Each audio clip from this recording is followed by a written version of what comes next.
before we get on to, you would just got a message that this meeting is being recorded. So please do bear that in mind if you don't want to be on camera, as this evening's proceedings will be recorded. We'll say a little bit more about protocol and everything like that, but before we do that, we will start off, as we always do with our meetings, by inviting those. We're going to have a word of prayer. So those of you who wish to join us in that now, we can do that now. Shall we pray? Father, we just thank you for your goodness and your mercy towards us. We pray that you will give us insight, wisdom, and understanding as we again come together. We thank you for all that you are to us. Continue to strengthen us and enable us as we look to you. In Jesus' name, amen. Well, again, I just want to remind you that we are recording the meeting tonight. So again, please bear that in mind. We are asking, hopefully by now, everyone will be aware of the Zoom protocol. This meeting, we have an agenda. And as part of that agenda, you will be going to hear from our chair, Bishop Desmond Jadu. Then we'll be hearing from members of the Home Office, and they will be doing a presentation around the compensation scheme and the latest updates and where we're at. Once we've had those presentations, there will then be a session for Q&A. We are asking that, as with regards to the Q&A, that we use the reaction buttons and indicate that you wish to have a question. You can also use the chat function for your questions as well. One of the features of Windrush National Organization, if your question is in the chat and it doesn't get answered, but if you put a question in the chat, we actually do put those questions to the Home Office outside of this meeting, and they do commit to try to respond to those questions, and then we post those responses on our website. So do bear that in mind if potentially your question doesn't get answered. We would also like as well at this point, if there is any media that are here, if you can sort of disclose yourself and let us know. So if there's anyone from the media, because we want to ensure that if anything is actually said in this meeting, that it is actually, and it's gone into the media by a media person, that they have consulted the Windrush National Organization. So if there's any media here, could you disclose that now, please? Great. If not, we will continue with the meeting. So at this point, I would like to hand over and give an opportunity for our chair of the Windrush National Organization, Bishop Desmond Jadu, to come in and give an update at this time. Bishop Desmond. Good evening, everyone, and can I remind our co-hosts, please just monitor the waiting room at the moment. One thing I need to ask everyone this evening, we have had issues with the chat. We've had abuse in the chat, and particularly on the private chat. We're having to leave it open at the moment because if we try to exclude it, then it stops people from writing, making comments in the chat, for which the Home Office can sometimes respond to live during the meeting. And I would ask everyone, please respect that. I'm going to ask particularly the ladies on tonight's call, if anyone makes any abusive statements to you, especially of a sexually explicit nature, no matter what presentation is going on, I will require you to immediately draw that to our attention in order that we may deal with that. One thing I will say to any perpetrator of this, I have no hesitation in just passing any recording onto the police. So please be warned. And I'm not tarring everyone with the same brush here, but I think we must have a level of respect during these meetings. And the private chat box is not there for that purpose. And I make no apologies for saying this. It's, as far as I'm concerned, we're here for a purpose, and let's fulfill the purpose of the meeting. So thank you very much for your understanding there. Tonight's meeting, we would like, and I know it's going to be difficult, to focus on our compensation and status issues. Tonight's about compensation, and there's a lot of work to be done. We're out of lockdown, and hopefully within the next month or so, we'll be starting our national tour of face-to-face meetings, and they will be of a hybrid nature as well, meaning that they will go out online, but we're going to try and move around as much as we possibly can. I am aware, as many of you know, there was a mass deportation flight to Jamaica last week. There were 54 people, we understand, that were scheduled to be on that flight. It went down to 7. We did raise as an organisation the issue of COVID at Colnbrook. We raised that issue. We had an undertaking that anyone with COVID or who had been exposed to anyone with COVID would not go on the flight. We did that. In addition to that, what we also did, we talked to legal representatives. We had conversations with the Jamaican government and raised the issue of COVID directly with the Jamaican government, the Minister of Foreign Affairs and Finance. We also raised it with the Jamaican High Commission and reminded them as well of the threshold age of 12 for the issuing of documents. So we played our part. That's the point I'm making, and the legal people played their part as well. One of the things is I need to draw to your attention tonight is there is someone called Karen Gunning, who is the director responsible for deportations. She's responsible for the logistics. A week last Monday, we had a meeting with her, and she made varying undertakings, which I must say she stuck to the undertakings that she made, particularly around COVID. She listened to what we had to say. We did invite her to tonight's meeting. She has family commitments, and she's apologized. She did actually make it clear at the meeting that she potentially couldn't attend. However, she has undertaken to come to a future meeting, and we will be emailing her when she's back in. I think it's at the end of the month, and we will be attempt to invite her to our next meeting, as I know that many people have got questions. She is willing to come along and answer your questions. So I would ask you this evening to really focus your questions on the Windrush scheme, and I will, you know, to create the opportunity for you to clearly be able to question the mass deportation flights as well, and the implications that it may have with Windrush, but it's better to take it up with the appropriate person who can answer your questions. That's the point I'm making. So we're not going to stop anyone from asking questions, but please be mindful, this is a 90-minute meeting. And someone on Twitter the other day accused us of not being able to ask questions at these meetings. Well, I'm fairly certain if you look back at all the videos when they're posted online, you have more than ample opportunity to ask questions. One thing I will ask people to do tonight, please don't make speeches.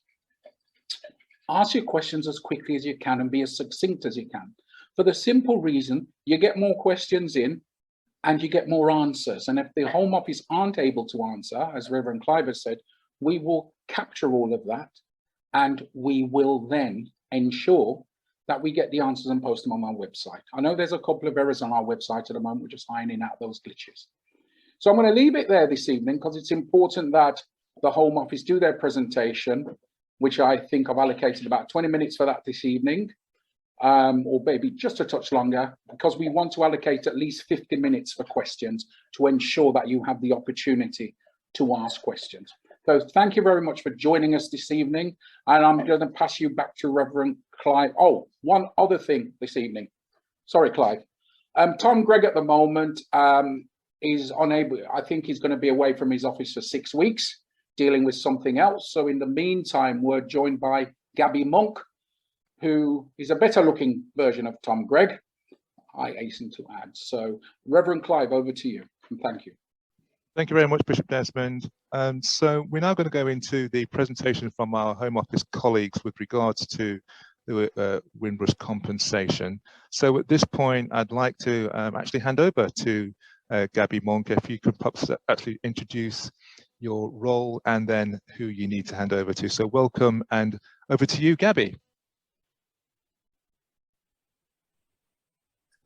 Thanks, I was just unmuting myself, and thank you very much for the warm welcome. Tom has been asked for the next 6 weeks to lead on the resettlement programme for Afghans. He's got previous experience in this area and previous experience in Afghanistan, so he's urgently moved over to that work. He was hoping to be here tonight to explain to you himself, but in the meantime, he's asked me to take that over for him, and I'm really proud to do that. I'm really honoured to do that. My current role to date has been managing the European Settlement Scheme within the Home Office, but I'll be taking over Tom's team for the next 6 weeks, and then I am expecting he will be back. But to reassure you, I'm not looking to take this over as kind of a caretaker role. I really want to get stuck into it. Tom's doing a handover with me tomorrow, but I'm going to spend some time with the team next week. So I'm very much in learning mode, and I'm very much in listening mode, and I'm really glad to be able to join you tonight. So I'm going to hand over to my two colleagues who I think you know, Caroline and Paul, and let them talk you through the presentation. But principally, while I'm here tonight, I really want to listen to you and your experiences and find out more from you, so I can take that away and think what I do over the next few weeks. So thank you very much. So I think Paul and Caroline are going to put the presentation up on screen. Yeah, I think Azar should be popping that up now. Great. All right. So thanks, Gabby, and hi, everyone. And thank you, as always, for inviting us to attend the session today. It's really great to be here with you all again. This will just be quite a short presentation from us today. We just want to give you a bit of an update on progress with the compensation scheme, and then just talk a bit about some of the recent changes and improvements that we've made to the scheme. So Azar, if we can move on to the first slide, and if we just begin with a quick update on compensation scheme progress. So on the 21st of July, we published the latest set of compensation scheme data, and this covers progress made until the end of June. So we've now received 2,631 applications. Of these, we've made final decisions on 40% of claims, and this means that we have written out to people with the outcome of their claim. To the end of June, we've concluded 24% of claims, and when we say concluded, this means that we've either paid compensation or where claims have been rejected or they are nil awards. They haven't been challenged. Total offers of compensation now stand at just over £34 million. And of this, 26 million has been paid, and that's across 776 claims. And the number of claims that have been referred to our independent claimant assistance provider is now standing at 1,190. So if we move on to the next slide, I just wanted to really have an opportunity to talk you through some of the improvements and changes that we've made to the scheme, and these were announced on the 21st of July. So first of all, we have removed the formal end date of the scheme. Now, some of you might be aware, others might not have been aware, but when the scheme was launched in 2019, it originally had an end date of April 2021. Last year, we extended this until April 2023, but we have now made the decision to remove this end date altogether. And this will really ensure that no one is prevented from making a claim in the future simply because a deadline has passed. Secondly, we announced that we were launching a new package of support designed to help those who are making claims on behalf of relatives who have sadly passed away to obtain the legal documentation that we need to process these claims. So, as you have heard me say previously, where a claim is being made on behalf of an estate, we do need to see evidence that the person making the claim has the authority to act on behalf of that estate. And that really is just to ensure that we are paying compensation to the right person. But we do recognise that prior to applying to the scheme, some people will not have needed to obtain probate, and this may be due to the value of the estate. And we also appreciate that the process for applying for probate can be quite challenging. And so this package of support is really intended to try and make it easier for people making these claims to obtain the evidence that we need. So we will now reimburse or pay the probate application fee where there is one. There isn't always an application fee, but where there is one, we will pay or reimburse it. And that fee is generally around £200. And we will also reimburse up to £1,500 in legal advice sought to obtain probate. We've worked with our claimant assistance provider, We Are Digital, and they are now able to help individuals with the probate application process. So in the same way that they help people to apply to the compensation scheme, they can help people to work through the forms that are required to apply for probate. And then we've also worked really closely with the probate office themselves to ensure that where people are making applications, specifically for the purpose of the compensation scheme, that those applications are accepted, even where the value of the estate is very low. And we've also worked with the probate office to try and reduce the number of forms that people need to complete. So we have, the slide says we are writing to, but we have actually written now to everyone who has already made a deceased estate claim and whose eligibility has been confirmed. We've written to them about the support available and with an information pack telling them everything that they need to know. And information has also been added to gov.uk. So if we move to the next slide. So thirdly, we've published a redesigned primary claim form. So the new form has quite a shift away from the old style of form. So the old form was mostly just open text boxes asking people to write about their experiences. The new form has a series of much more targeted questions to help people better understand and provide the key information that we need from them. Because of this, the form is slightly longer than the previous version, but because of the switch to these more targeted questions, we think that it will be much easier for people to complete. And as a result of this, we also think that it should reduce the amount of additional information and evidence that we have to ask people to provide after they've submitted their claims, which we know can be extremely frustrating for people. And so we really hope that the new form will both improve people's experiences of applying to the scheme, but also help to speed up the processing of claims. The new form has a crystal mark from the Plain English campaign, and it was developed in consultation with stakeholders.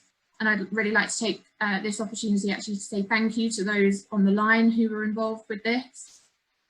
And new close family member and deceased estate forms are in development. They will follow a very similar format to the new primary form, and these will be published in the coming weeks. Then fourthly, we have published refreshed caseworker guidance. So this refreshed guidance just sets out really clearly how caseworkers should be applying the balance of probabilities and how they should be going about gathering additional information to help support people's claims. As you all know, the scheme has operated fully on the balance of probabilities since last year. But we really hope that this refreshed guidance will help to reduce the time taken to process claims and again improve people's experiences of the scheme by just really ensuring that caseworkers are absolutely asking for the minimum amount of evidence in order to award the maximum compensation. And then if we just move on to the next slide. So lastly, and this was largely in response to feedback that we were hearing from people. So we have removed the requirement for people to have to phone the help team in order to access the free help and support from We Are Digital. So previously, in order to get help from WAD, someone would have to contact the help team would make a referral over to WAD, and WAD would get in touch with an individual. But people can now call WAD directly for that free help and support. They don't have to contact the Home Office beforehand, although the option to be referred through the help team does remain if people would prefer that option. And so I've just included the contact details for We Are Digital here, and these contact details are all on gov.uk as well. So if we move on to the next slide, I thought it would just be helpful just to set out some of the other bits of work that we've got on the go at the moment. You know, our work to try and improve the compensation scheme continues. We want to continue to listen and to respond to stakeholders wherever we can. So again, some of you will have heard me speak about this before, but work is still ongoing to put in place arrangements to ensure that where individuals have been denied access to employment, so where they're receiving loss of access to employment awards, that their national insurance position is corrected so that their state pension entitlement is not affected. We are also recruiting lots more caseworkers. So as of August, we have around 63 caseworkers, but we've got 4 starting in the coming weeks. We're in the process of recruiting a further 10. And we also have plans to bring in a significant number of caseworkers from elsewhere in the department over the next 4 months. We are also looking at our processes and making sure that we are putting that additional resource to where it's needed most in order to try and maximise outputs. And then we are refreshing our data sharing agreements with other government departments, again, to try and help evidence gathering process and speed things up as much as possible. If we just move on to the last slide, this is sort of the end of the presentation. I just thought it would be helpful, as ever, just to end with all of the contact details for the help team.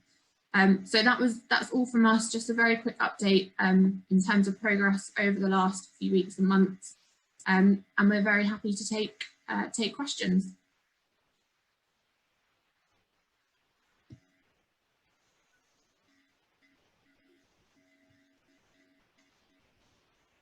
Want me to stop sharing this slide now, Caroline? Oh, sorry? So stop sharing this slide for you now. Yeah, I think so. Thank you.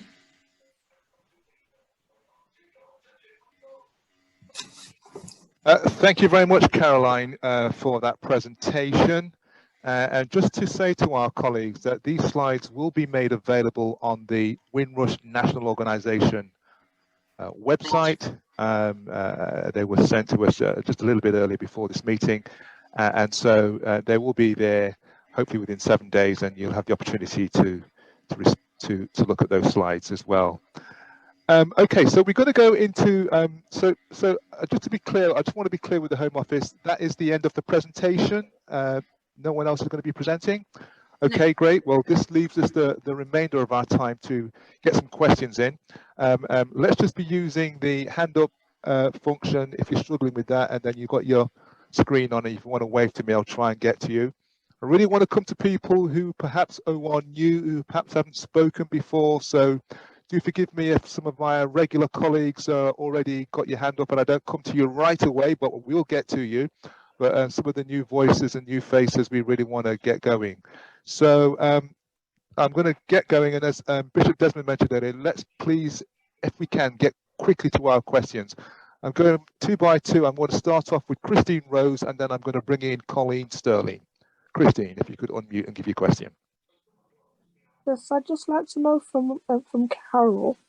You say that you're recruiting new people to take over some of the vacancies.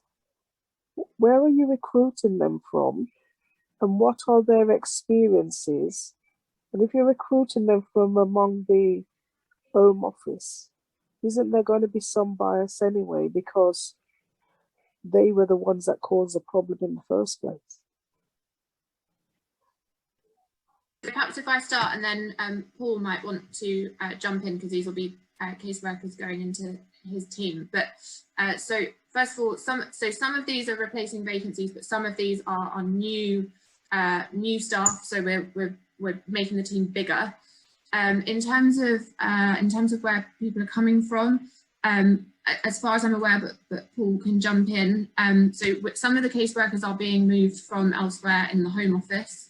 You're correct, but other caseworkers are being recruited through normal civil service recruitment processes. So across government. So not all caseworkers will have come or will be coming from within the Home Office. But Paul, I don't know if there was anything you wanted to add on that. Hi, evening everybody. No, it was just to reiterate the point that our recruitment will be, it's either usually across government departments, which is quite a big pool to choose from, or we do on occasions do external recruitment. We wouldn't be in a position, just due to the fair recruitment laws, that, of sort of requiring anything other than what we considered was the skills and knowledge to do the casework role. You can't really put in additional requirements to that. We do have some staff who've worked in the Home Office, but from personal experience, they are as, if not more, dedicated to try and get these cases done as quickly as any other member of the team. Can I just say something, Paul? Yeah, of course. Then the point that I'm making is you're still using people who are part of the corrupt system, and I say corrupt because you've caused so much damage, and all you're doing is you're pooling people from the same pool that has made the problem. And the wisest thing to do is to use people that have been part of the pool of victims. Use the victims. People who have been unemployed, who still cannot get work. Employ them. Employ them. Do something good. Employ them. So if you don't mind, I'll just add something. And Christine, thank you for that. I really understand and I hear what you're saying. And just to reflect it back, what you're saying is it's difficult for people to have confidence when we use staff who've been in the Home Office, because you see the staff that have been in the Home Office as people that made decisions that were problematic at the beginning. So Paul's right, we are recruiting, but really what we also want to do is to get people extra on the team to help move things quickly, because I know there's a lot of frustration even just coming to this in the last couple of days because cases have been waiting a long time. I've moved a team from European settlement casework over, and I'm probably going to try and move another couple of teams, which is what Paul was referencing. Those staff in general have only been in the civil service and the Home Office for the last 3 or 4 years. The ethos of the settlement scheme is very much customer focused, and whilst I'm not minimising in the slightest what's happened, we have given all our staff additional training in what went wrong with Windrush and have put more safeguards in place. Now, that's not entirely what you want to hear, but I would want to give you some reassurance that the people we're moving into roles have been trained in a very different way. Can I just interrupt you there? The reason why I'm saying what I'm saying is because I have a friend that used to work for the Home Office, and she used to deal with the cases and the pressure that they were under to make decisions on cases. Do you understand? And certain ones would cherry pick cases.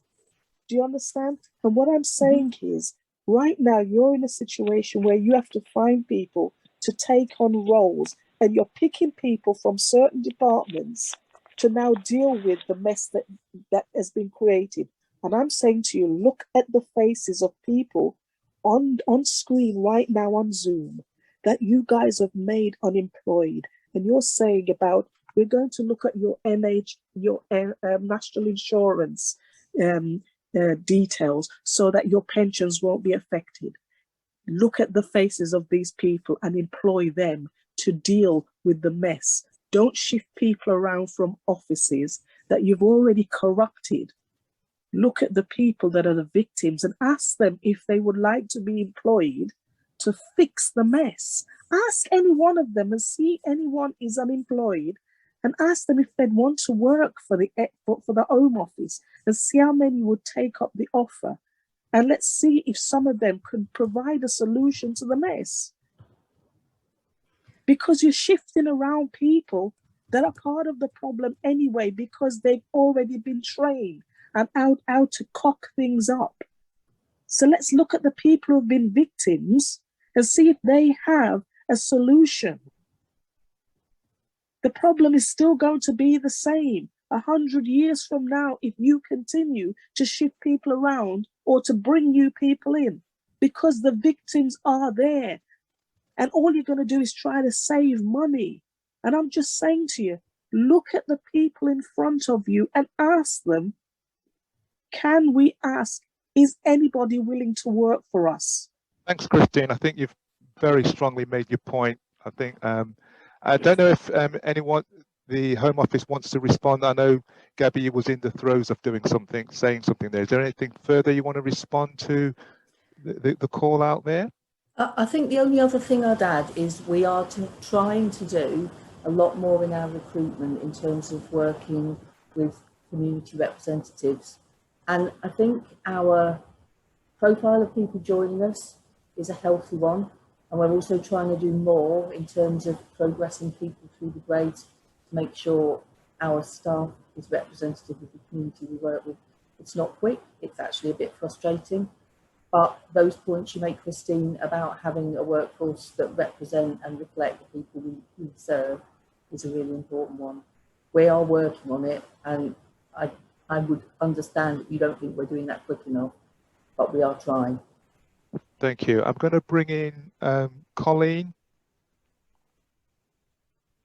Yeah, thank you, Clyde. I've got several questions. But first of all, going back to the data that was presented initially, what isn't clear is you talked about the number of final decisions made and number of claims concluded, but what it doesn't tell us is the actual number of awards that have been made and the average amount of the awards that have been made.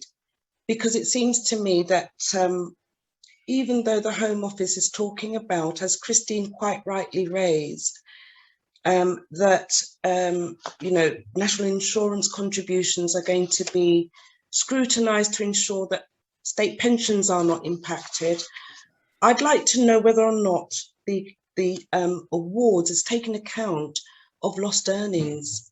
There have been people that have lost employment and not been able to gain employment again. So that would be the first thing. And I'm noticing that we never ever get the average number of awards that have actually been awarded to people that have been successful.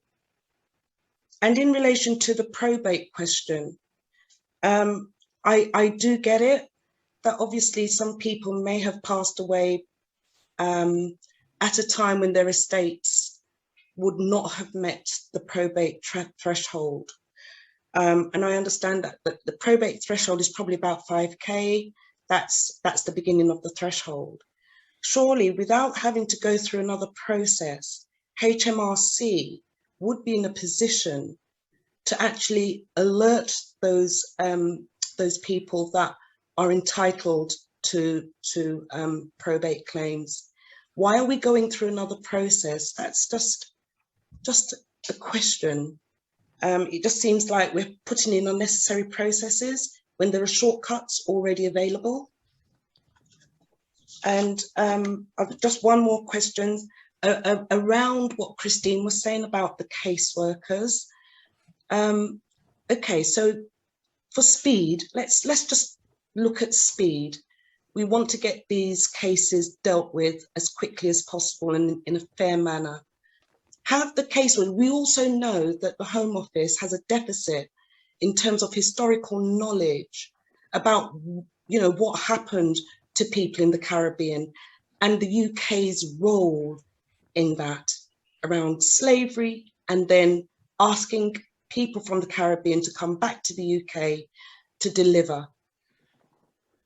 In the training that's been offered to your caseworkers, has any of that historical information been passed on to those people within the Home Office? And since we know there's a deficit of the historical information, has everybody in the Home Office had access to that kind of information?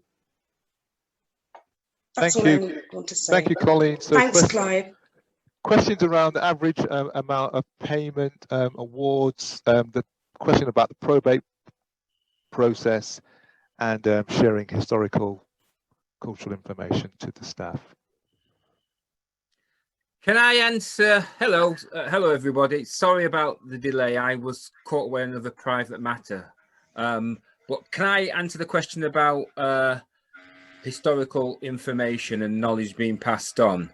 Go ahead, David. Yeah, my name's David Levy. I work for the Home Office and I've been involved in Windrush since the scandal first broke and was appointed in 2018. In terms of informing caseworkers of the historical context of the shared experience of people from the Caribbean and the Commonwealth, there have been and there are currently extensive workshops which go about which are designed to educate all caseworkers. I don't know if it's been mentioned before, in terms of how we are addressing customers. We're looking to change, and we should always have looked to change, but we are looking to change how our perception is of customers. I always do it this way. If I am talking to Southern Electric or whatever, looking to change my electricity provider, I want to be viewed as a customer. So if I want to be viewed as a customer, why aren't all our customers viewed in the same? And that's one of the major things which we're trying to do. We are consistently putting across how we are dealing with customers. They are human beings. They are not case reference numbers. They have families. They are people.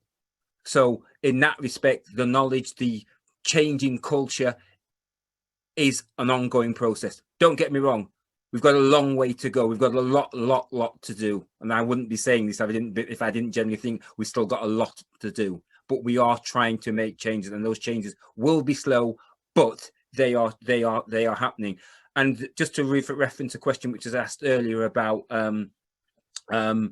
bringing in people who have a shared experience, so they know what they're talking about in looking at cases. And I know Gabby touched on it in terms of our recruitment and how we're looking to get a more representative workforce. Again, I've been in the department for a considerable period of time, and I have seen the change. I've seen changes happening. Don't get me wrong, it's not quick enough. And I may well get reprimanded after this for saying things which I shouldn't say. But one thing I've always tried to be is honest.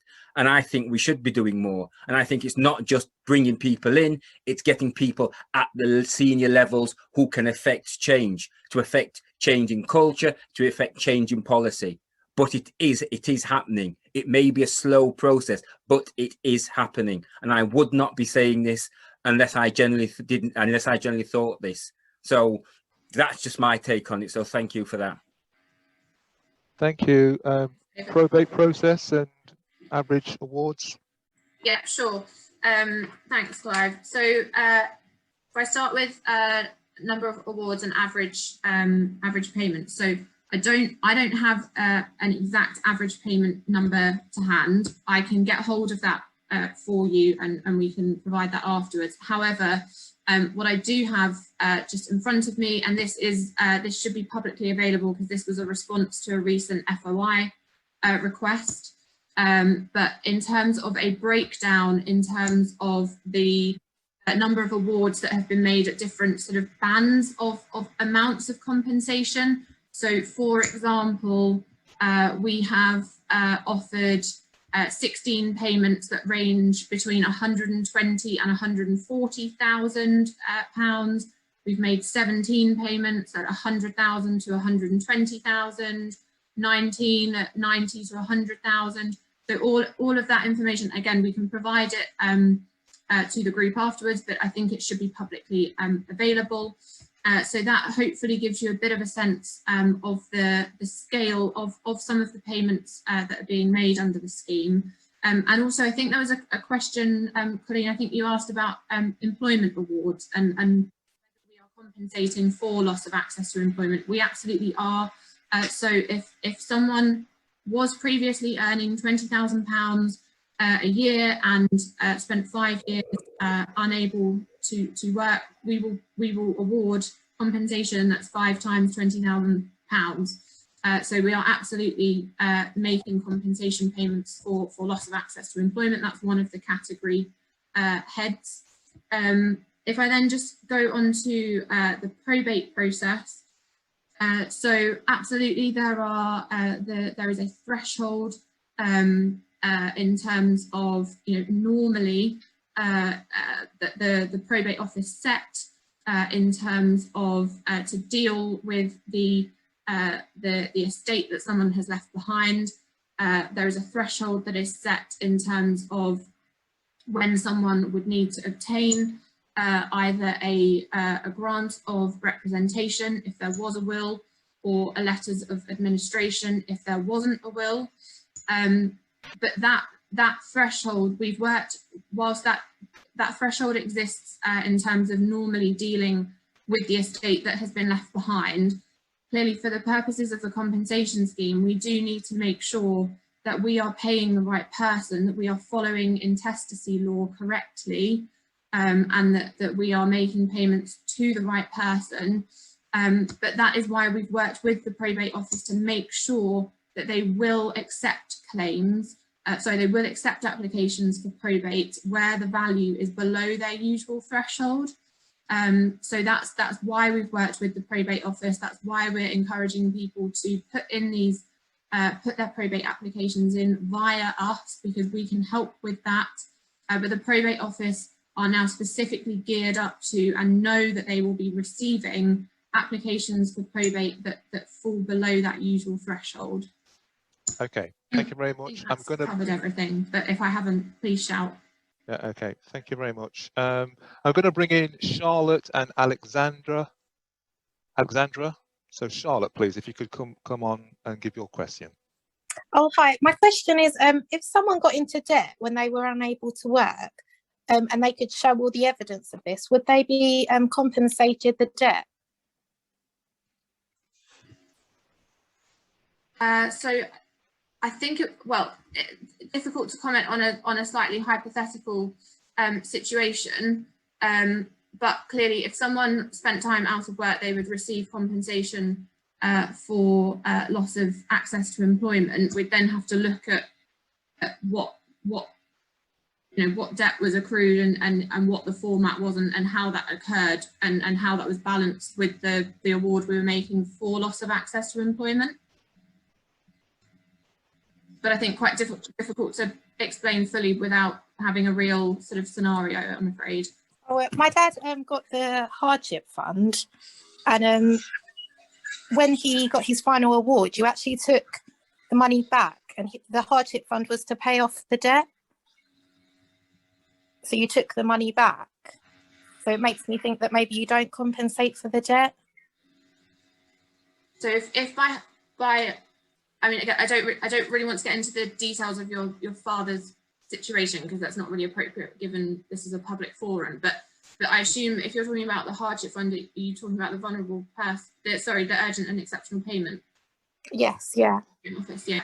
So those payments tend to be made sort of in advance of compensation, and so that's where that offsetting will have come from. So your father would have received his full and final award, and then that's just recognizing that compensation would have been the urgent and exceptional payment would have been a sort of in advance of the compensation award.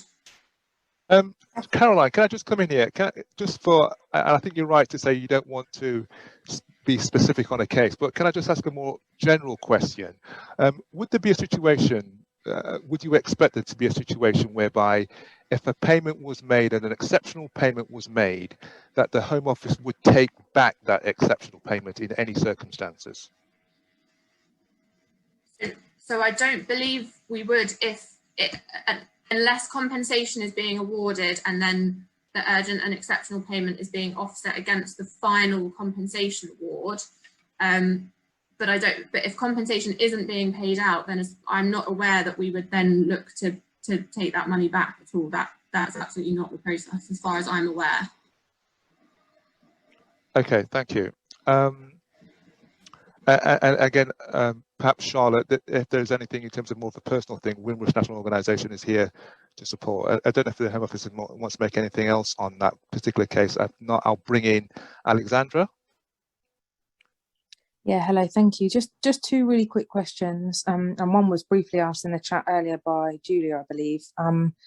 So we're hearing a lot about these chartered flights and the cost of them in general. So the last one that we heard about, the Jamaica one, said that it was costing about £200,000 for this flight. And I'm just wondering who incurs that cost? That's my first question. And my second question is, from the point of application for this scheme, how long are people expected to wait? Because the Home Office are notoriously take way too much time to go through any application process. So I'm just wondering how long people are left to wait. Sure, thank you. So just on the costs around charter flights. So I am not involved in charter flights, so I don't know a huge amount about them, I'm afraid. But just to absolutely reassure you, the budget and financing for charter flights completely separate to the compensation scheme. You know, there is no limit on the amount of money that will be paid out under the compensation scheme. There's no limit on the number of claims. That's why we've removed the end date. You know, we will accept as many claims as come forward. We will pay whatever compensation we need to pay. So I can't answer the specifics around the costs of charter flights, but just to reassure you, they are completely separate within the Home Office. Then just on the question around how long it takes for claims to be processed, this is going to sound like a really unsatisfactory answer, and I'm sorry, but it is really impossible to give a kind of an estimated time for processing claims. All I can say is that we are trying to process claims as quickly as possible. That is our priority. We have the preliminary payment process, whereby once we've received a claim and eligibility has been confirmed, within 6 weeks, we will consider whether we can make a preliminary payment on that claim. And then the case will move into the sort of main case working system. It very much depends on individual circumstances. Everyone's experiences are so different, and everyone has had very different experiences, different circumstances, different things happen to them. Different people are also able to provide different levels of information. So on some claims, we have to work much more closely with individuals to then go to other organisations to try and get information to support that claim. So it's really difficult to say roughly how long a claim will take. All I can say is that we are trying to get through them as quickly as possible, but equally we know that some claims have taken and are continuing to take too long. And so we are doing everything that we can to try and rectify that. Okay, there are similar kind of sentiments around this in the chat as well, in terms of asking for more proof of documents on hardship that has been caused when they've sent all the documents that they can find. There seem to be similar themes around this. I'm going to bring in, and that may be something that may be picked up in the chat by some of your colleagues that's happening, but this time I'm going to bring in Julia Davison and then Guy. Julia. Good evening, Clive, and thank you. Good evening, everybody. And thank you to the other lady who asked my question in part. Just to elaborate on that, I don't understand, or could the Home Office give me an answer why, if somebody eligible for alleged to be a deportee on a chartered flight after serving a sentence in the UK is then being deported back to their birth of origin, is that not re-offending or double jeopardy of a sentence that if they've committed a crime, served the sentence in the UK, why are they then being penalised a second time? That's my first question. My second question is why, as Thomas Gregg, being moved to another department? I do appreciate that everybody empathised with the Afghan situation, the Afghan crisis, but will they also now become victims of a Windrush scandal? So will this be the new version of the Afghan Windrush scandal? Will people then find themselves being earmarked to be illegal immigrants here in the UK? What is the mechanism in place to safeguard those people? And please, I appreciate that Gabby is in this position for the 6 weeks until Thomas is back, but isn't this proof that anything related to the Windrush generation and the scandal is always being catapulted back into another position rather being dealt in its full fatuity so that the applicants can be supported? I'm pretty upset about that. So I'll come back on that. So thanks, Julia. And Tom and I were both really concerned that people would think him moving to something else meant that the Windrush compensation scheme was not still top priority, because it is. And I would have happily have gone and done what Tom's doing for the Afghanistan resettlement programme, but he has a lot more knowledge about international work than I do, and I have none. I was really keen to pick this up because the European Settlement Scheme, although entirely different from Windrush compensation, is a part of the Home Office that is really focused on getting a good result for the people we're dealing with. So I'm hoping that my knowledge with that will be applicable here, and the focus I've had in that role will be applicable here. But principally, I need to learn, and with the team who will start briefing me straight away, and with you, I will understand what the priorities are and work without you. It absolutely does not mean this is not a priority. It really is. And Tom is really keen to come back once he's done that set-up work and to take over. In terms of your other part of the question, which was what will happen to Afghans here, and will they become a future illegal generation here? Absolutely not. And it's actually a question that got asked a lot in terms of EU settlement, because it's a digital scheme, that people were really worried we'd create another group of people who weren't able to prove their right to be here, which was why we wanted a scheme that gave people proof. And that's a lesson that was a very hard lesson to learn, and people, you are all feeding back here, others too. That is something which caused an immense amount of hurt and distress and wrong.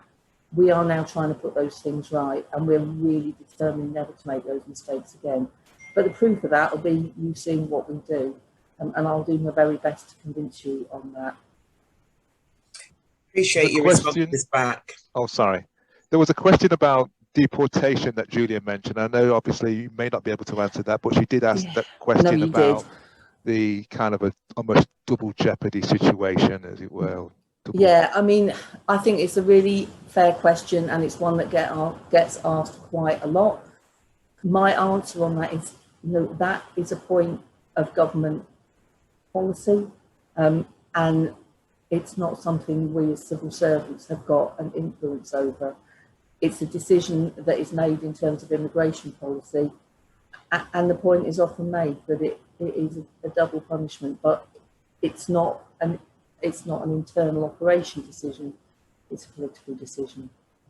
Can I just say on the back note of that then, if it's not an internal decision for that to be processed, and you have that, your advantage that you can escalate that to those who are in that position to change that part of legislation, then surely that should have some consideration too, because especially where a person who has served their time and has not reoffended or made or actively been involved in another offence, for them to come under the radar, especially where there is proof that since their first part of incarceration and proving that they've been rehabilitated to come back into the public domain, and they've not reoffended, why then is the Home Office or through government legislation that law is being impressed upon the Immigration Office for them to determine that action? I think that is a valid question that needs to be taken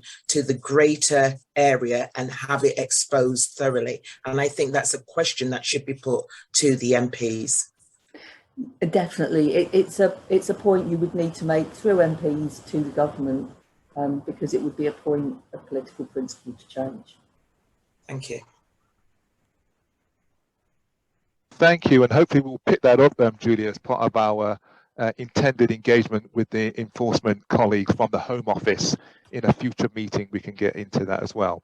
I'm going to bring in Guy. Then after that, I'm going to ask for Glenda, Caesar, and Richard Black. Guy, could you come on with your question, please?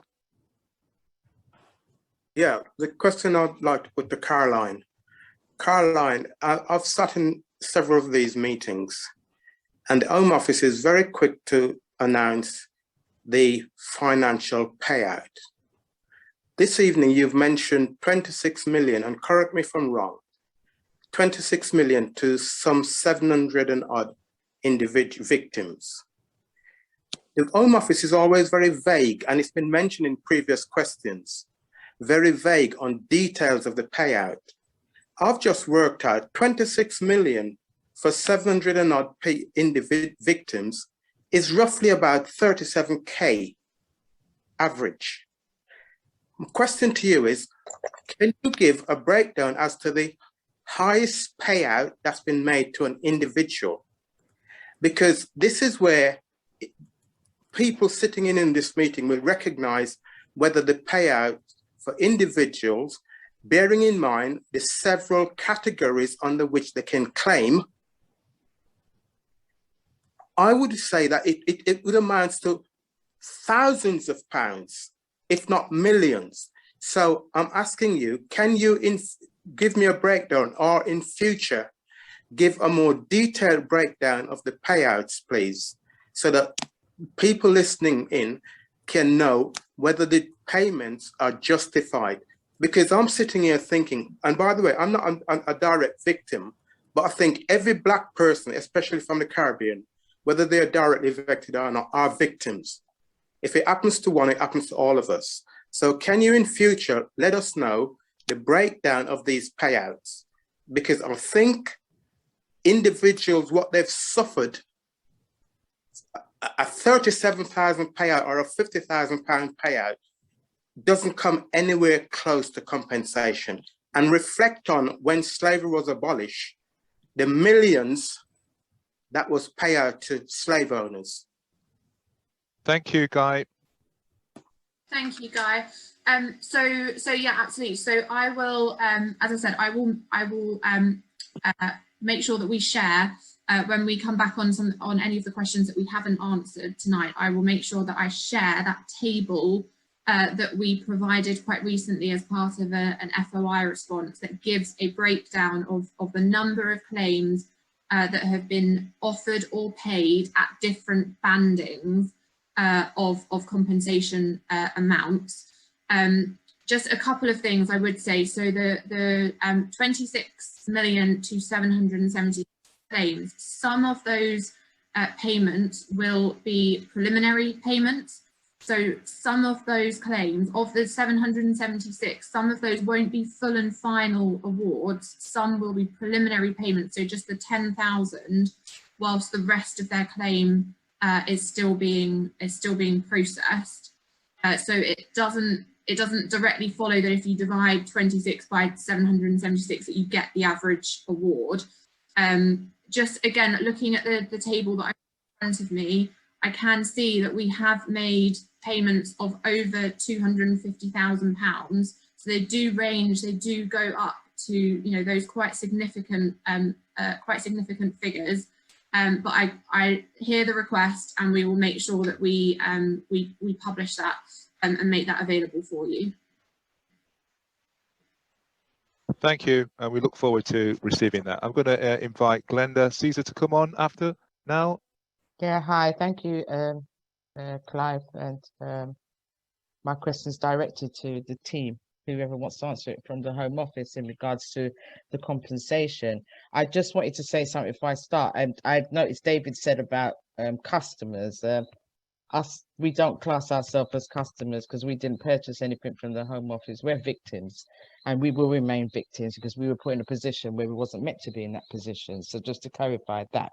But my main concern is about the payments for close family members. I've brought this up in this meeting continuously, and I never get a direct answer.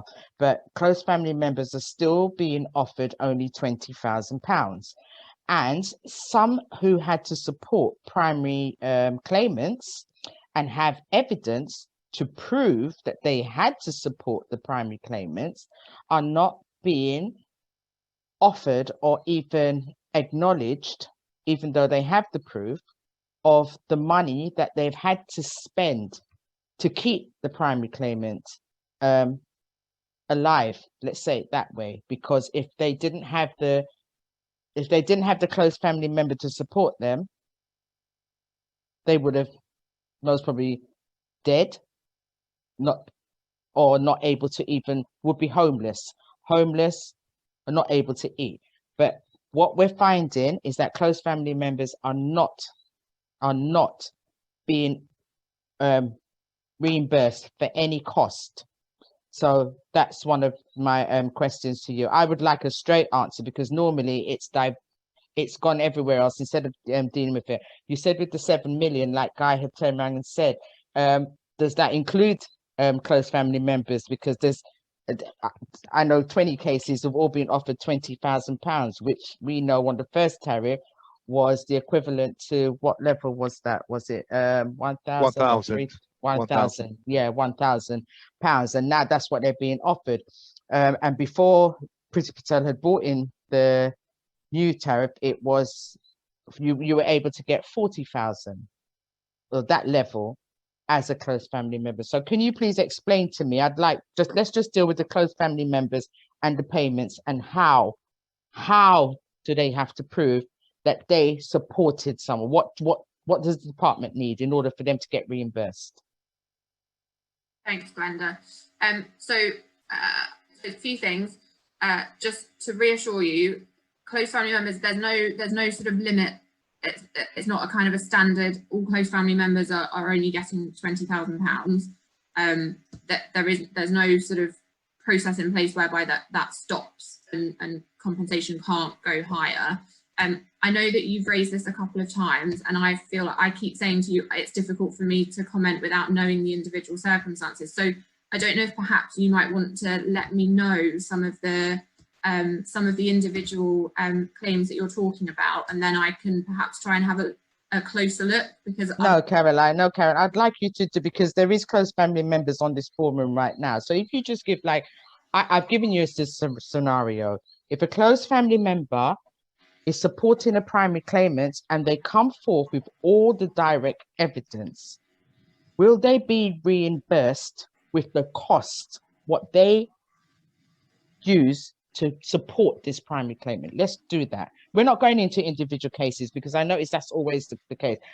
I've just given you a scenario. Will they be reimbursed? Because there's close family members on this forum right now. So I think we need to have direct answers instead of digressing away. Let's deal with this. The scenario is a close family member comes forth with all evidence of how they supported the primary claimant. Do they get their reimbursed for every cost, even though they've got the evidence? That's what I'd like, a straight answer, please. So the discretionary category is open to close family members, and that category allows us to pay compensation where people have incurred significant financial losses. Those losses could be anything, a whole range of things, so long as they aren't covered by other categories in the scheme, and so long as they're not excluded by the scheme. So I suppose my answer is that on paper and in theory, yes, people should be compensated, but I feel the fact you're asking me the question makes me think that you think people aren't being compensated for those things.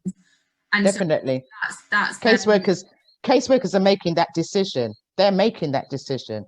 And if you want me to, I can forward you 5 different cases where a caseworker has said no, even though it's been put under the discretionary. I'll do that, fair enough.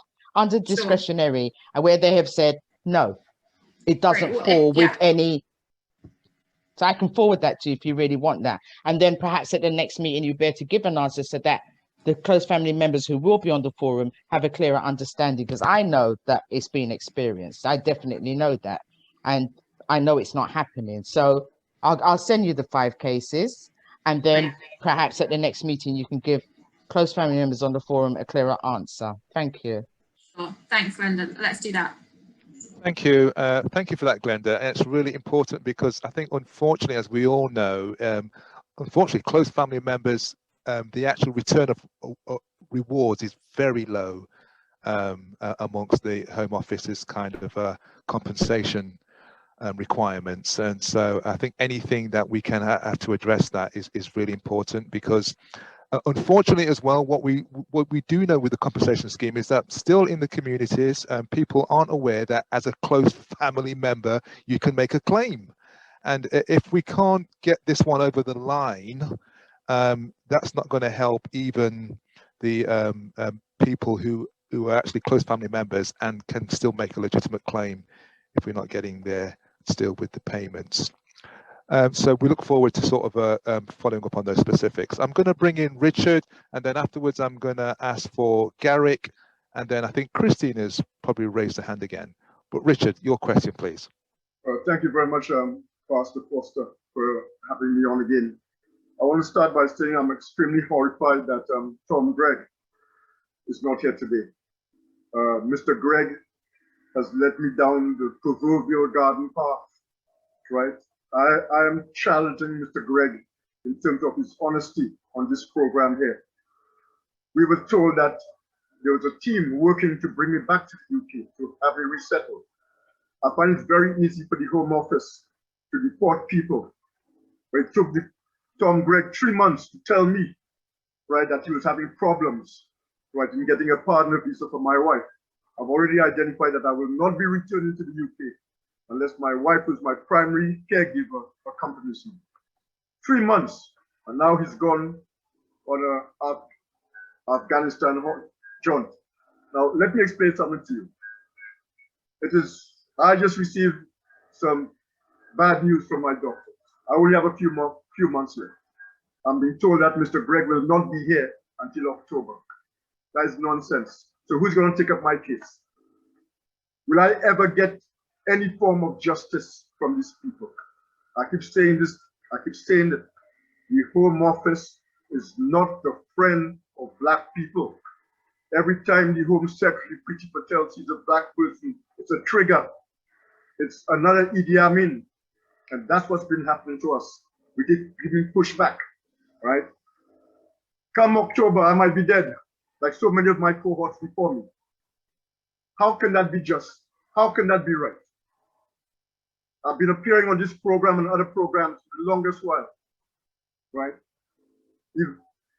Initially, all I wanted to do was to come back to the UK and pay respect to my deceased mother. Now, I'll probably more than likely be buried in Trinidad. But that is okay, right? You guys have your fun and keep on playing games with Black people. Tom Gregg, if you guys can't handle it, there's a gentleman by the name of Laurie Bristow who's giving visas to Afghanistan people on the airport. Let him come and take over Tom Gregg's position. Let him run the Home Office. This is nonsense. Total BS. I'm fed up with you guys. You need to do something more constructive. Every time, and Tom lies as well. Now, I don't mind. I'm sorry that he's not here because I would challenge him on that. He tells the press that he's in regular meetings with me, or he's in regular communication. That's a total fabrication. 2 emails. And you could tell Miss Monk, you could tell Tom Gregg that Richard Black said that. 2 emails. And that can never be considered as regular communication. In May, I was promised by that same Tom Gregg that I would get somebody to run point, a minder, and I would be called on a regular basis. We're in August now. That has never happened. He sent me an email in May saying 24 hours after that I received that email, I would have somebody continuously monitoring my situation, my health situation, and my return to the UK. Total fabrication. That has never happened. And I challenge him to do and say otherwise. I sent him an email 2 weeks ago, asking for that same person, whoever that was, to make contact with me. That has never happened. This is a whole fraudulent setup by the Home Office, playing games. How can you say 36 million or 24 million out of a possible 500 million pounds is a sense of achievement? How can you believe that? So you're basically paying peanuts to people. Peanuts. And then you're querying, and then my good friend Glenda's asking about people who support primary victims. And it's a backwards and forward, because you know the figure, you know they're not being paid, you know they're not going to be compensated for the efforts of supporting a parent or guardian. But you keep playing those games. I'm fed up with you guys, right? Pastor Clive, thank you for having me, right? Brother Jadu, thank you for having me. I will not be appearing on this trial. See, more than likely I'll be dead by then. But the reality is this, right? You guys need to be serious and take these Home Office people to task, because they're just playing games with us, mind games all the time. Fed up with me. Thank you very much. That's all I have to say. Richard, thank you. You know, we're with you on this, Richard, and thank you for your courage and your patience. And we want you to receive justice. You know, our thoughts are with you, and we want you to hang on in there, Richard. Look, I want to. Richard has obviously explained to this group and to the Home Office his specific case. He's made some specific challenges as well with regards to obviously correspondence. I think there's an opportunity here to sort of do something. Obviously, you know, if things need to be taken offline, but I really think I would be looking for the Home Office to be very conclusive in terms of what we can do here. I think we all know the point that we're at with this case. I'm going to give you a chance here, Gabby. Thanks. Just to say, I have heard. You're very faint, Gabby. Perhaps if you can try again. We can't very hear. Yeah. Apologies. Yeah, that's better. That better. I can reassure you that it won't make any difference that Tom's moved temporarily. We will make sure that what we're doing on your case continues. And I, having taken over today, will talk to the team about where we are with you, and we will be in touch with you. But Tom's move won't affect that, and your testimony was very powerful. So I'm going to have to ask for your forbearance for a few days while I look at things, and then I'll come back to you. Thanks, Gabby. But I think it would be very helpful, you know, that if you can, you know, don't want to push you on this, but if we can sort of get an agreement that there will be some correspondence within 5 working days, I think it'd be, you know, that would be very helpful to get that kind of a commitment, because, you know, we don't want to be just going in circles with this one, really. No, I'm happy to commit to that. Just very quickly, Pastor Clive. There's a gentleman out in Kabul giving visas to Afghans, right, within 24 hours. But it's taken the Home Office 3 months to tell me that my wife cannot get a partner visa to come back to the UK with me. 3 months, right? And yet, Afghans, and I have no problems with my brothers in faith in Afghanistan getting visas. Understand what I'm saying? But sure. if they can generate a visa within 24 hours for Afghans, right? Why do I have to wait 3 months, or my wife has to wait 3 months to get a partner visa so she could come back to the UK with me? Thank you, Richard. Can I just say that, Gabby, I'll follow this up with you tomorrow, because clearly it is an unsatisfactory state of affairs. I was looking forward to actually hoping to see Richard, and he has been on several meetings, and it is highly unsatisfactory that he is still waiting. And, you know, Richard, our prayers are with you, and, you know, we support you 100%. Sorry, Clyde, back to you. Thank you.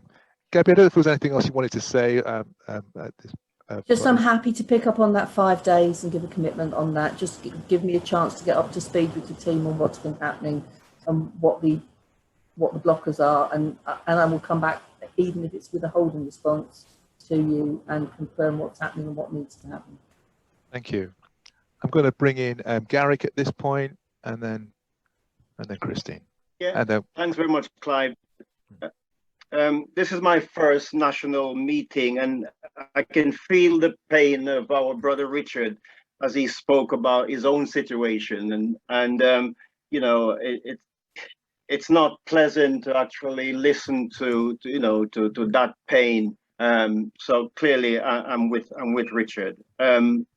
I'd like to raise a point that was raised at our free talk this week by an individual whose claim is outstanding in excess of 5 years. And the issue was raised about interest on outstanding compensation claim. And I said I would raise this issue because in my experience, for example, when we had the PPEs scandal and people made claim for PPE, interest was calculated on your PPE was added to your claim. And I've also looked on the financial ombudsman for information.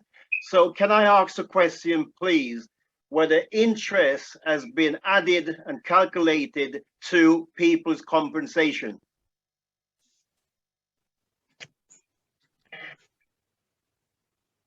can anyone respond to that, please, from the Home Office? Caroline, I'm hoping that you might be able to come back on that in terms of the details on compensation. Yeah, sure. So the scheme doesn't currently award interest on for people who are waiting for compensation for their claims to be processed.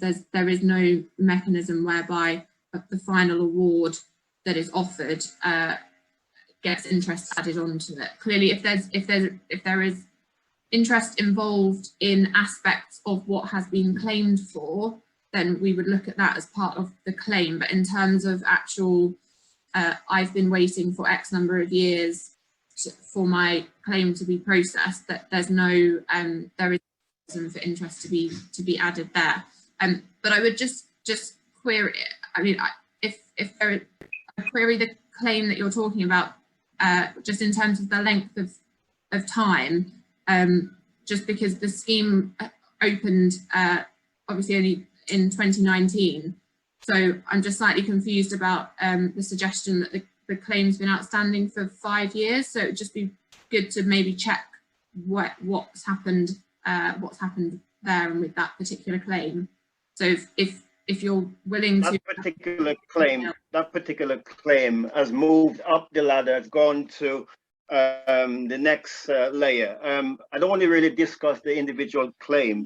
The issue was, the guidance that I read from the financial ombudsman was an indication about interest being added. So does it mean that an individual will have to take a case to the financial ombudsman in order to get the interest? If the Home Office is not using it, does that mean the individual will then have to make a separate claim to the ombudsman in order to get calculated interest of outstanding compensation? You may want to think about it. Don't give me an answer. You may want to take that back and think about that. Okay, thanks a lot, Garrick, because I think you've highlighted the financial Ombudsman's case as well as the Home Office's position as well.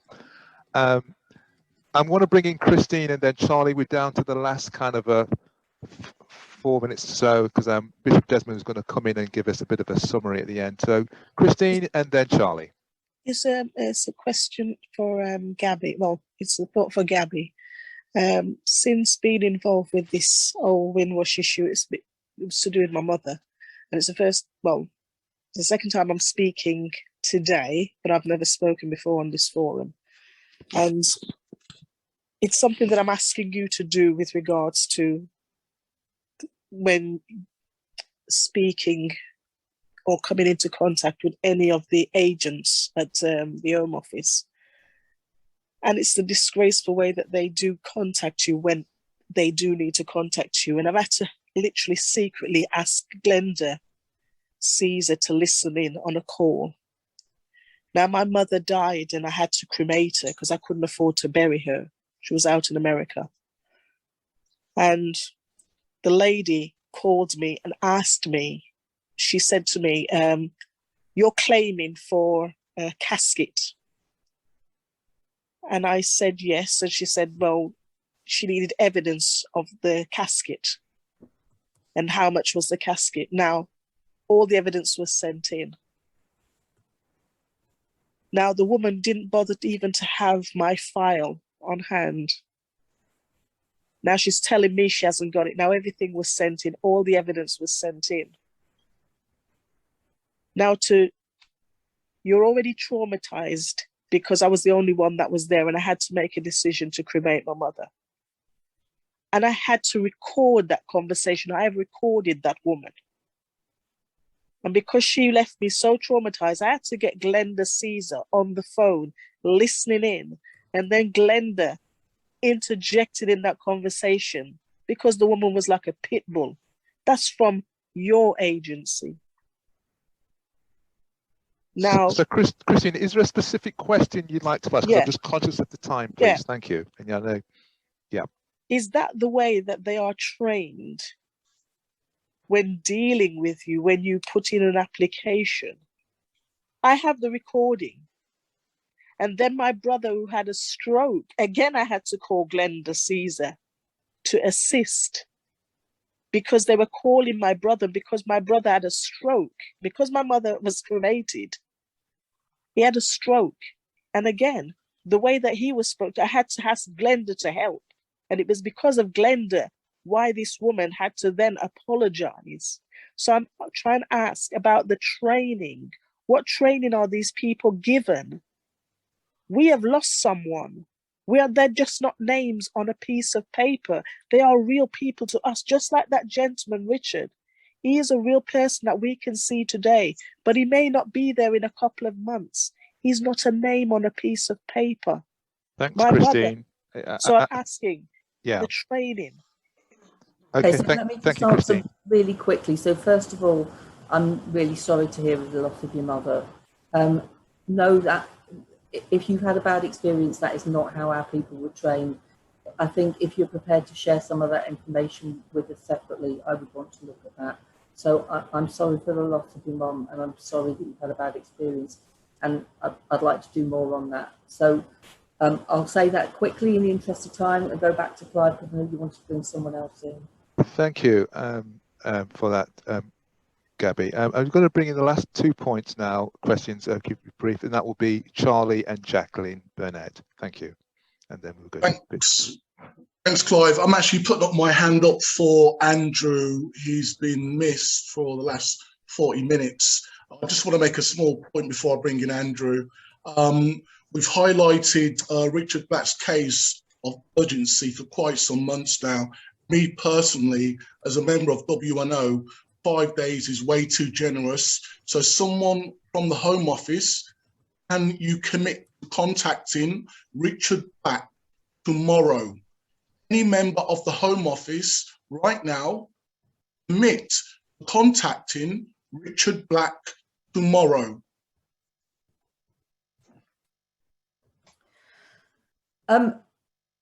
I've said I'll come back in the next 5 days. I could really do with finding out a bit more background.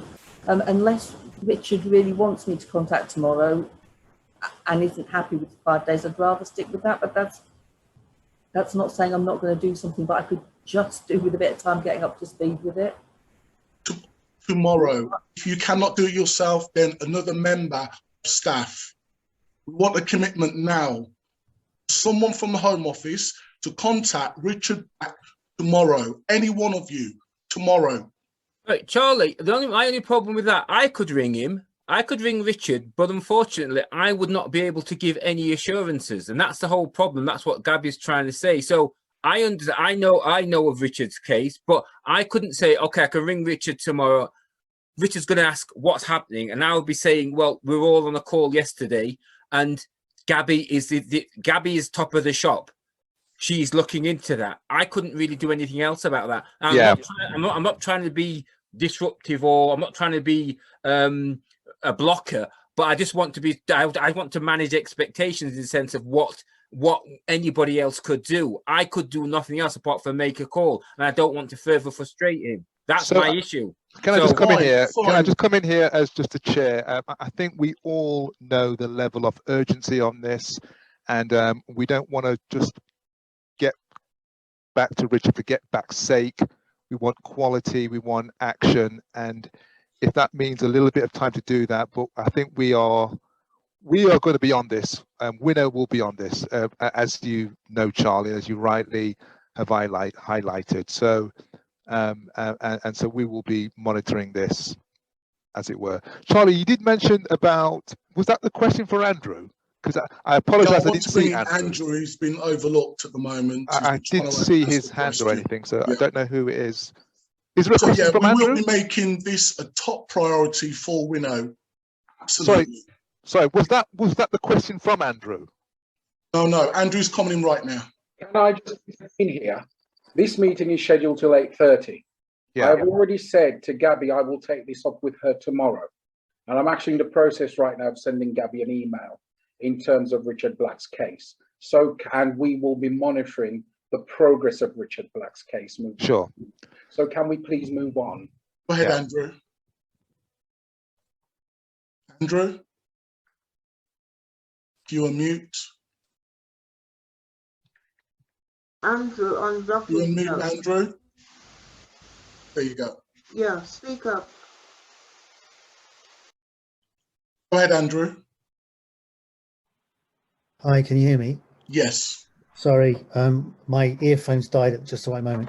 Thanks for jumping in for me, Charlie. I really appreciate it. I'll try and keep it really quick. I have two claims, one for my mother who's deceased and one for myself as a close family relative. My claims have been in since April 2019. I was the one who first brought probate to the Notice of Home Office over a year ago. And just a couple of days ago, I went in and filled my forms in. My question really is about the tier system and the mystery surrounding it. In that 28 months, I've never been informed of what tier either my claim or my mother's claim is, and have since been told recently that that was all contingent upon this probate form being filled in. My point is that the status and situation that my mother and myself are and was in has never changed. The claims went in 28 months ago, and those are the claims. That information has changed in the interim. So I don't understand why there's any kind of confusion or an inability to explain to me what tier I'm or my mother is expected to come in on. Thank you.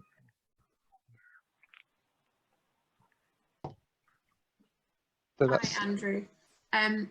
By tier, I presume you mean what compensation? Yeah, fine.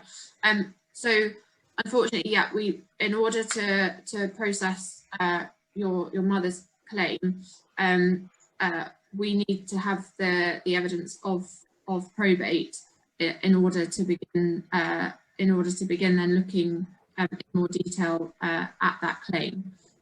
So as soon as you've managed to obtain that documentation, then we will of course be able to prioritise that claim and then in turn your claim. I know that's not a very satisfactory answer and that you've been waiting a really, really long time. But I can assure you, as soon as we have that documentation, your claim will be looked at. Thank you. Jackie Burnett, you've got 30 seconds. You're the last contributor. Go for it.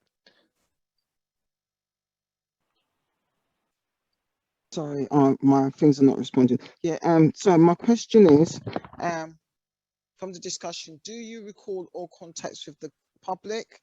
And is there a process of reviewing so that the staff gets feedback and learning? There's somebody in the chat did put a question that goes about freedom of information data. She put in a question months ago about overseas applicants and outcomes broken down by countries. If the civil servants, can you give us a written response on that? Because this is something that people really do want to know. And Helen Richard, just a comment. I don't know if the officers are aware that on the 23rd of this month is Sankofa Day. So for us of African heritage, we are looking back, and I think it would be wise if the officers keep scanning outside beyond the Home Office, because we have reached a season of change. And I'm just listening to Richard's pain with regards to our ancestors. He's put us on alert that he will soon be transitioning to the ancestors. So it's really important that urgency on everything is done. But my main questions is feedback, listening into conversations, so to improve the experience, and data, freedom of information. Somebody asked a question about that. Thank you. Hi, yeah, I'm happy to answer on the recording of the calls. All our telephone calls are recorded, and within the teams, a sample of calls are assessed for quality purposes and training purposes every week. So everyone would have a sample of their calls listened to by a manager to see if the call was conducted correctly and done in the right manner. And we absolutely, if people do feel that we've not dealt with a call properly, we do want to know about that, because we will look into it, and because obviously it's not good if people are coming away from a call feeling upset or in any way it hasn't gone well. And it's absolutely, we are really committed to trying to improve the quality of those calls. On the freedom of information request, my understanding is that is being dealt with, but I don't think it's been fully answered yet, but it is in the process of being dealt with. So it should be released or an answer released soon on that point. So Paul, isn't there a deadline for freedom of information requests to be responded back? Or if you're not able to give information, communication is kept with the person who's done the submissions? I believe so. Yes, I'm not an expert on freedom of information requests, unfortunately. Okay. But I've seen my colleague was asked about some of the data, but I thought it was more or less ready to be answered. But so it may have just been held up because of the clearance process over the summer. Which okay, could you come back to in that, so that the person who asked the question in the chat, that they get a prompt update. Thank you, Chair. Thanks a lot. I'm sorry we're going to have to guillotine it here, and we have actually run over. So I know there may be people who still want to ask questions, but we're going to have to wrap up in terms of the public forum here. I'm going to hand over to Bishop Desmond for the closing remarks. Bishop Desmond. Thank you very much, Clive, and thanks everyone for asking their questions this evening. The questions in the chats will be captured and they will be submitted to the Home Office. We'll review the video as well. The video will be posted on our website within the next 7 days. And we'll review the video as well, just to ensure that if something has been asked and we feel it's not been answered adequately, we'll pose that back to the Home Office as well. Just to confirm that I have already written to Gabby regarding Richard Black. So that email has gone in from us at WNO, raising that concern and obviously offering our support as well, because we can't just raise the concern. Let's see how we can sit down and sort this, because that's what it's about. It's about sorting it out. You know, even if it's as a final request, we've got to have a little bit of humanity, although I seem to have 100% humanity. But we've got to have some humanity sometimes when we are dealing with matters of this nature. Everyone, I felt a lot of the hurt tonight. As you can see, my camera was off for most of me because I was focusing, concentrating on what people had to say. And there's still a lot of hurt out there. But one thing I need to get across is that engagement is key. COVID has damaged engagement. It's damaged engagement a lot more than I anticipated, because where I thought the hard to reach people were in our community, things have actually changed, and we've discovered that. So our job is very much more difficult than it was initially. Importantly, status is still a key element to Windrush. And we need to be dealing with status, because that is also one of the opening entrance doors to compensation, although, you know, others have claimed compensation for other experiences which they have had over a period of time.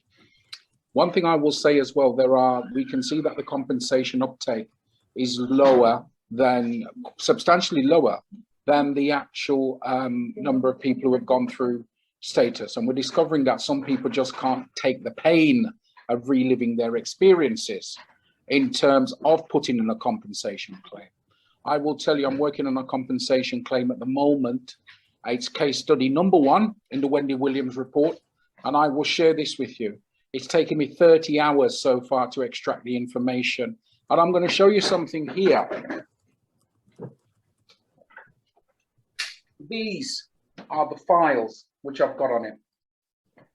And the reason for showing that to you is the complexity of issues that people do face. And sometimes when we aren't having to do it properly, it takes months. It's going to take me 2 days to actually collate all the information I've got here. And I've got to do that over the next 3 weeks to get their claim in. The point I'm making is this: it is very complex. And the issue is with meetings of this nature, and I'm glad the way the meeting went. And I want to thank you all for that, because at the end of the day, it could have been quite volatile, and it wasn't. But the questions regarding deportations, etc., we will ensure that we get the appropriate people around this, on this forum, to have that conversation. So I just want to thank, and the other thing is, I know the Administrative Justice Council, which myself and my dear friend Glenda Caesar served on. I'm not going to call you Blondie tonight. Importantly, there is a report coming out from the Administrative Justice Council, got tongue-tied there, and that will be in October, and that will be focusing on Windrush compensation as well. I don't know what the contents are. I haven't seen the draft report yet, in fairness. But just to let you know, there are things going on all the time to monitor performance. Please spread the forum, because it's important that we continue this dialogue to develop that much greater understanding. So finally, thank you to all our WNO members tonight. Julia, Jackie, I'm going to miss people out, so I'm going to get cursed, but it doesn't matter. Glenda, Reverend Clive for sharing. Thank you to Neil from Oxford, June from Northampton, Lorna in Luton, our secretary and administrator. Dawn Hill was on as well from London. So really, thank you very much, Charlie, as well, Windrush Movement in the West Midlands, and thank you to Caroline, Gabby, David, Azar, and Paul. So if I've missed anyone out, and most of all, thank you for participating this evening. And I did say Julia in Peterborough from WNO as well. So I'm trying to remember the names. So until then, I normally ask Reverend Clive to close in prayer. However, before I do, I just want us all just to bow our heads as we say a prayer for Richard Black. I think that's the right thing to do. And I'm not going to make no apologies if you don't believe in prayer, but I do, and I think we need to pray for him. Father, we just thank you for bringing us here this evening. Father, we put Richard before you right now, Father. We deliver him into your loving arms. Father, we feel the hurt and we feel the grief that he is facing. Father, he has spoken with confidence, but he has spoken of confidence as well that he will be meeting you at some point sooner rather than later. Father, but we remember that you have the final say. So we deliver him right now into your loving arms, him and his family. And Father, let us who can do better by him, let us do that right now. And let us support him, because that is our role here.